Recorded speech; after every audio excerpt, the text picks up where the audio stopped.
विद्यां च यस्तद्वेदो भयं सः अविद्यया मृत्युं तीर्त्वा विद्यामृतमश्नुते। आज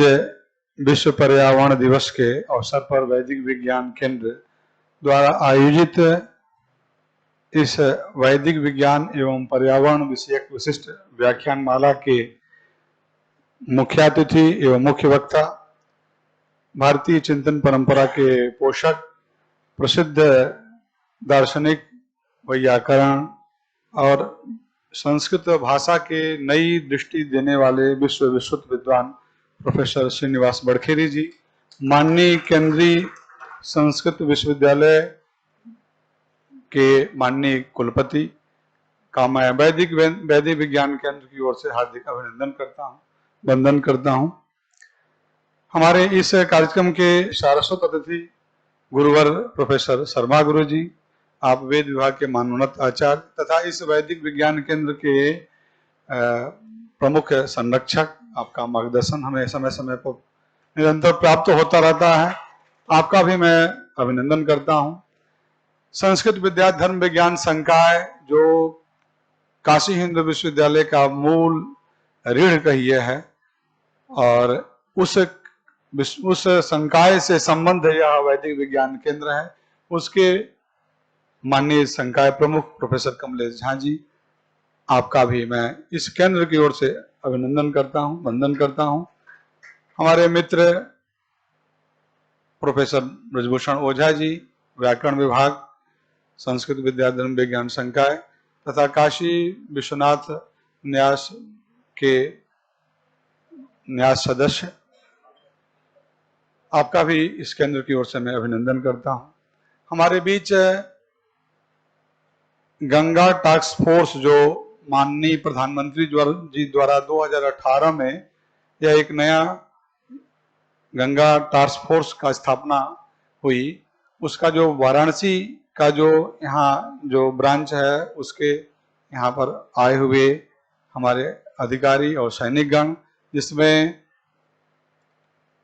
शिवेंद्र सिंह जी जो यहाँ प्रमुख रूप से हैं और साथ में जवानगण आपके आए हैं, मैं आप सबका भी इस केंद्र की ओर से अभिनंदन करता हूँ, वंदन करता हूँ। हमारे इस केंद्र के जो संचालन समिति और अतिथि अध्यापन में निरंतर जुड़े हुए डॉक्टर सन्नालाल एस.एल. मौर्य साहब, डॉक्टर प्रभाकर उपाध्याय जी, प्रोफेसर मृत्युंजय देव पांडे जी और आदर्श संस्कृत महाविद्यालय शिवपुर से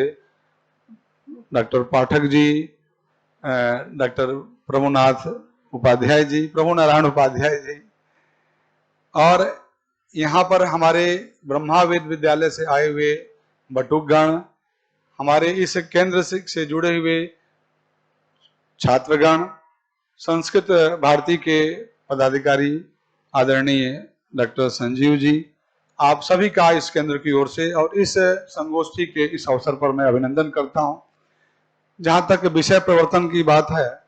देखिए आज जो विश्व पर्यावरण दिवस है, यह पर्यावरण का जो विषय है, जो चिंतन है, यह भारतीयों का और वेदों में उसका साक्षात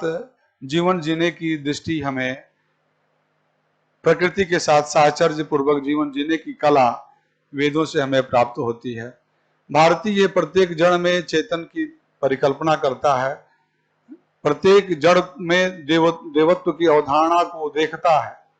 और उसके साथ तादात्म्य होकर जीवन जीने की दृष्टि हमें वेदों से प्राप्त होती है। वेद का प्रसिद्ध मंत्र जो है, ईशावास्यमिदं सर्वं यत् किंच जगत्याम जगत तेन त्यक्तेन भुंजीथा मागृतः कस्य धनम। प्रत्येक जड़ में जो चेतन की जो परिकल्पना है वह इस मंत्र के माध्यम से प्राप्त होती है और लेकिन उसका हमें त्याग पूर्वक उपयोग करने की दृष्टि प्राप्त होती है। आज जो विकास की जो अवधारणा है, विज्ञान की जो अवधारणा है, वह विकास के इस अंधी दौड़ ने हमें इस प्रकृति के साथ निरंतर छेड़छाड़ हुआ और आज प्रकृति अपने स्वरूप को, अपने साम्यावस्था से विखंडित होती जा रही है और आने वाले समय में अनेक प्रकार की चुनौतियां पर्यावरण प्रदूषण की दृष्टि से हमें दिखाई पड़ रहा है। लेकिन हमारा जो वैदिक चिंतन है वह यह कहता है कि हम जितना जिसकी जितनी क्षमता है उसके हिसाब से उसका हम उपयोग करें। यह दृष्टि जो आज विज्ञान के क्रम में संपोष्य विकास सस्टेनेबिलिटी की बात करता है, वह हमें एक वैदिक मंत्र से प्राप्त होता है। देहि में ददामिते निमे देहि निते दधे निहारंच हरासि में निहारन निराणिते स्वाहा। इस मंत्र का भाव है कि प्रकृति हमसे अपेक्षा करती है कि तुम हमें विहित हविरान्न दो, हम तुझे वृष्टि प्रदान करेंगे। अर्थात प्रकृति हमसे अपेक्षा करती है कि तुम हमारे साथ साम्यावस्था के साथ हमारे साथ तुम हमें दो तो हम तुझे वापस करेंगे। लेकिन हमारी ऐसी दिनचर्या हो गई है कि निरंतर प्रकृति का हम दोहन ही करते जा रहे हैं। प्रकृति के साथ साहचर्य या उसके देने वाली जो परिकल्पना है, जो वैदिक अवधारणा है, उससे हम दूर होते जा रहे हैं। हमारा दिनचर्या ही मात्र जो वैदिक दिनचर्या है उसका ही हम सही ढंग से अनुपालन करने लगे तो मुझे लगता है कि जो पर्यावरण प्रदूषण की जो समस्या है उससे बहुत निजात पा सकते हैं। प्रातः जब हम उठते हैं तो कराग्रे वसते लक्ष्मी, जब पृथ्वी का स्पर्श करते हैं तो वहां माता का भाव, समुद्र वथने देवी, यह विष्णु का करते हुए हम पृथ्वी माता का स्पर्श करते हैं तो वहां पर प्रारंभ से ही ये दृष्टि जगती है कि यह पृथ्वी हमारी माता है। मैं ज्यादा समय न लेते हुए, जगदीश चंद्र बसु जी एक बहुत बड़े साइंटिस्ट थे, उनके ऑटोबायोग्राफी में इसका उल्लेख है कि वृक्षों में संवेदनशीलता कि उनको दृष्टि कहाँ से मिली, तो भारतीय जीवन परंपरा से प्राप्त हुई। उनकी माता जब उनसे कही कि दिन में कि बेटा तुलसी का पत्ता तोड़ करके पूजा घर में रख दो, और वो भूल जाते हैं। रात में जब उनको माता कहती है कि भोग लगाने जाती है तुलसी का पत्ता नहीं है, तो माँ कहती है कि बेटा तुलसी का पत्ता तुमने नहीं तोड़ा, तो उनको लगता है कि तो कहे वो तुरंत रात को तोड़ने जाते हैं तो माँ उनको कहती है कि नहीं नहीं, तुलसी माँ सोई है, तुलसी माता सोई है, इसलिए तुम रात में तुलसी का पत्ता नहीं तोड़ो। तो वो उनके विचार में मन में कौंधने लगा कि तुलसी पत्ते में भी जीवन की परिकल्पना है, और यह उनके विचार मन में कौंधा और बाद में वह इसी को उन्होंने वैज्ञानिक धरातल पर सिद्ध किया, वैश्विक धरातल पर, और इसी की प्रामाणिकता के आधार पर वह विश्व विद्वान के रूप में स्थापित हुए कि नहीं, वृक्षों में वनस्पतियों में भी जीवन की परिकल्पना है। हमारे यहाँ प्रत्येक मंत्रों में भी है उनकी रक्षा करने की, वृक्षारोपण की, 10 पुत्र के समान एक वृक्षारोपण करने का महत्व है। तो इस प्रकार की संस्कृति,